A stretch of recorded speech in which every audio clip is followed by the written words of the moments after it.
नमस्कार दोस्तों, स्वागत है आपका हमारे YouTube चैनल पर।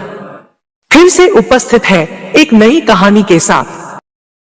एक बार की बात है, किसी गांव में एक पंडित रहता था।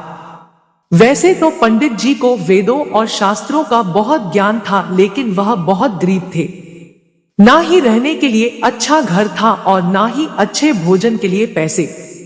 एक छोटी सी झोपड़ी थी, उसी में रहते थे और भिक्षा मांगकर जो मिल जाता उसी से अपना जीवन यापन करते थे।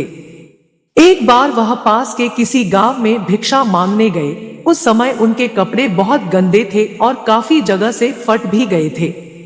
जब उन्होंने एक घर का दरवाजा खटखटाया तो सामने से एक व्यक्ति बाहर आया।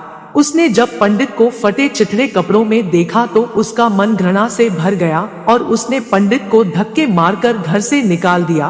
बोला, पता नहीं कहां से गंदा पागल चला आया है। पंडित दुखी मन से वापस चला आया। जब अपने घर वापस लौट रहा था तो किसी अमीर आदमी की नजर पंडित के फटे कपड़ों पर पड़ी तो उसने दया दिखाई और पंडित को पहनने के लिए नए कपड़े दे दिए। अगले दिन पंडित फिर से उसी गांव में उसी व्यक्ति के पास भिक्षा मांगने गया।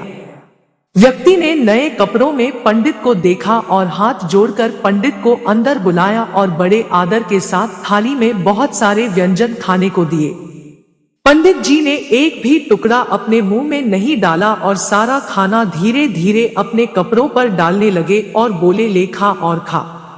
व्यक्ति ये सब बड़े आश्चर्य से देख रहा था। आखिर उसने पूछ ही लिया कि पंडित जी, आप यह क्या कर रहे हैं? सारा खाना अपने कपड़ों पर क्यों डाल रहे हैं? पंडित जी ने बहुत शानदार उत्तर दिया, क्योंकि तुमने ये खाना मुझे नहीं बल्कि इन कपड़ों को दिया है, इसीलिए मैं ये खाना इन कपड़ों को ही खिला रहा हूँ। कल जब मैं गंदे कपड़ों में तुम्हारे घर आया तो तुमने धक्के मारकर घर से निकाल दिया और आज तुमने मुझे साफ और नए कपड़ों में देखकर अच्छा खाना दिया। असल में तुमने ये खाना मुझे नहीं, इन कपड़ों को ही दिया है। वह व्यक्ति यह सुनकर बहुत दुखी हुआ। मित्रों, किसी व्यक्ति की महानता उसके चरित्र और ज्ञान पर निर्भर करती है, पहनावे पर नहीं। अच्छे कपड़े और गहने पहनने से इंसान महान नहीं बनता, उसके लिए अच्छे कर्मों की जरूरत होती है। यही इस कहानी की प्रेरणा है।